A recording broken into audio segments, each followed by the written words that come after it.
The headline appeared on a crisp morning in Seoul, as the city stirred to life under a pale golden sky.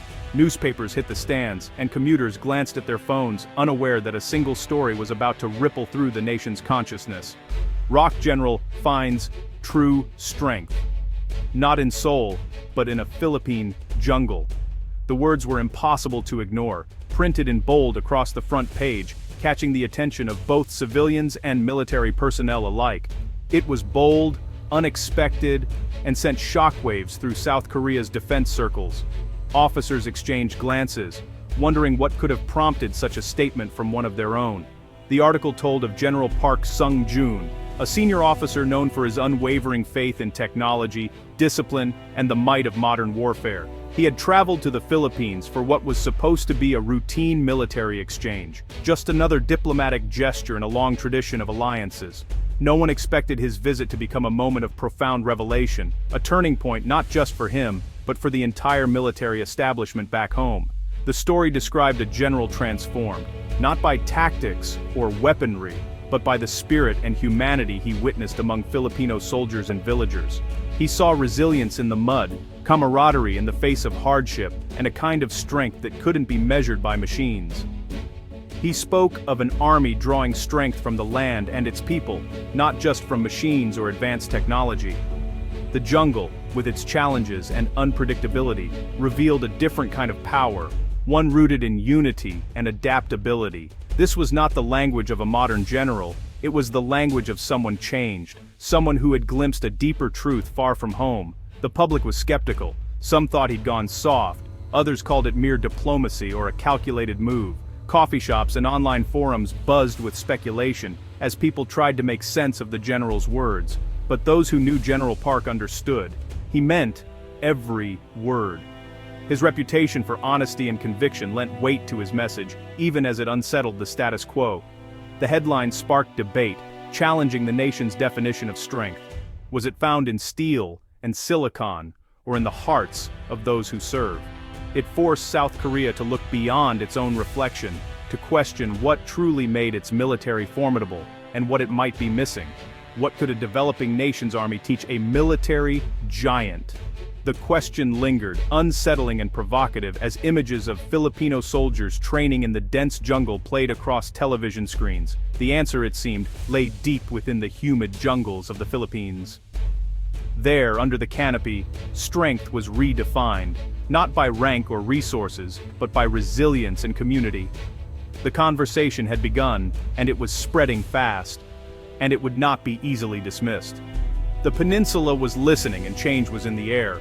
General Park's helicopter landed in the Sierra Madre Mountains, far from Seoul's steel and glass. He expected a smaller, less equipped version of his own base, rigid, formal, and separate from civilians. Instead, he found a camp alive with relaxed energy, soldiers mingling with villagers, laughter mixing with commands. There was no grand reception, just a warm handshake from a Filipino colonel. Soldiers cleaned rifles, mended gear, and cooked over open fires.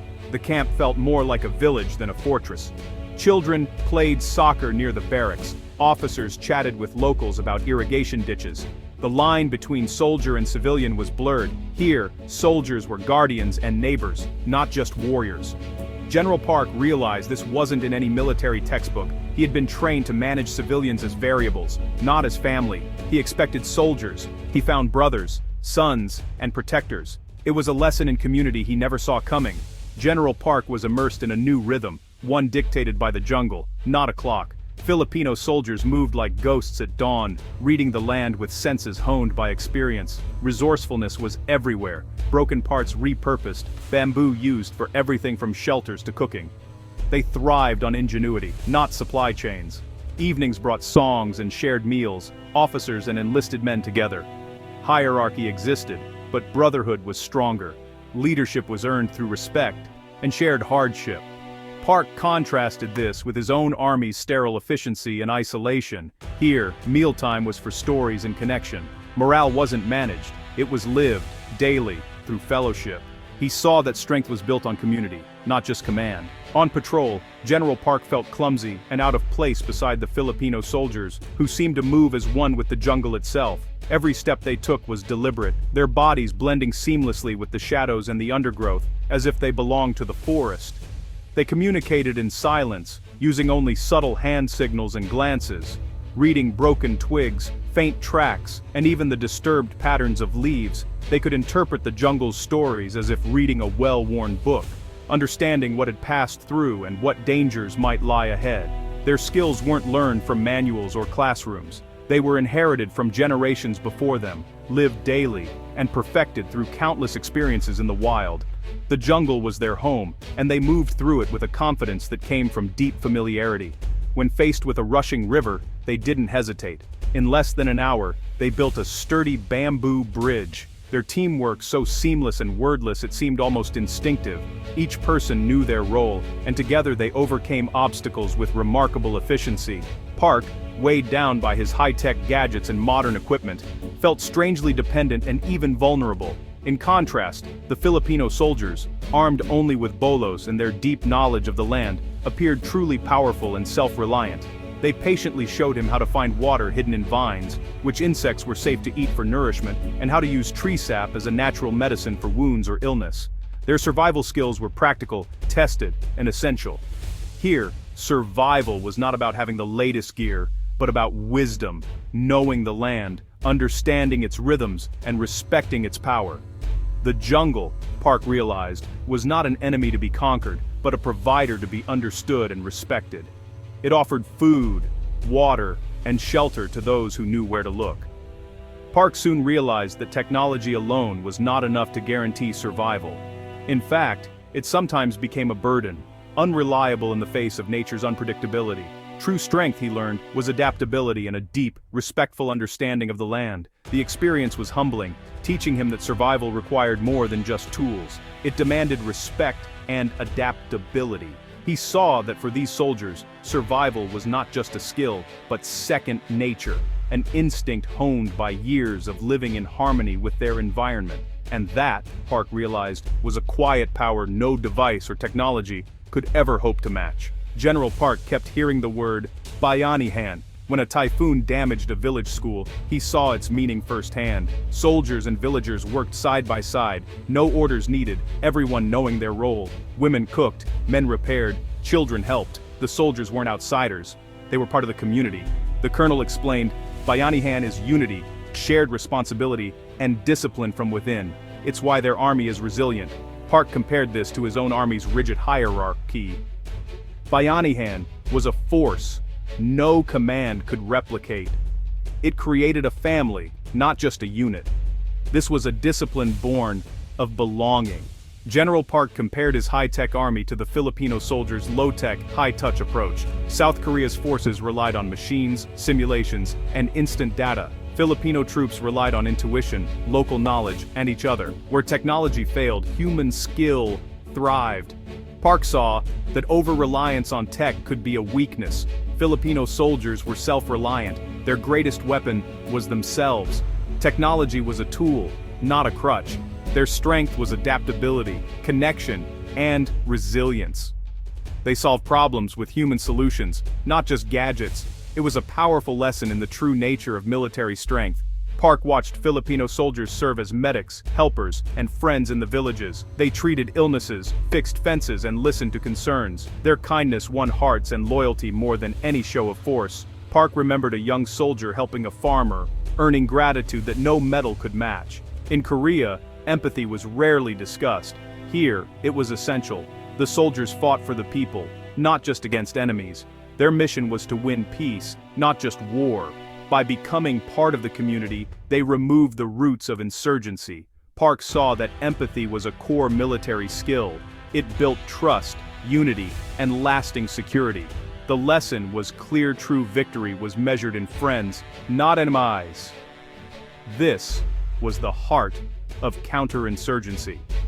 And it changed Park's view of what it meant to serve.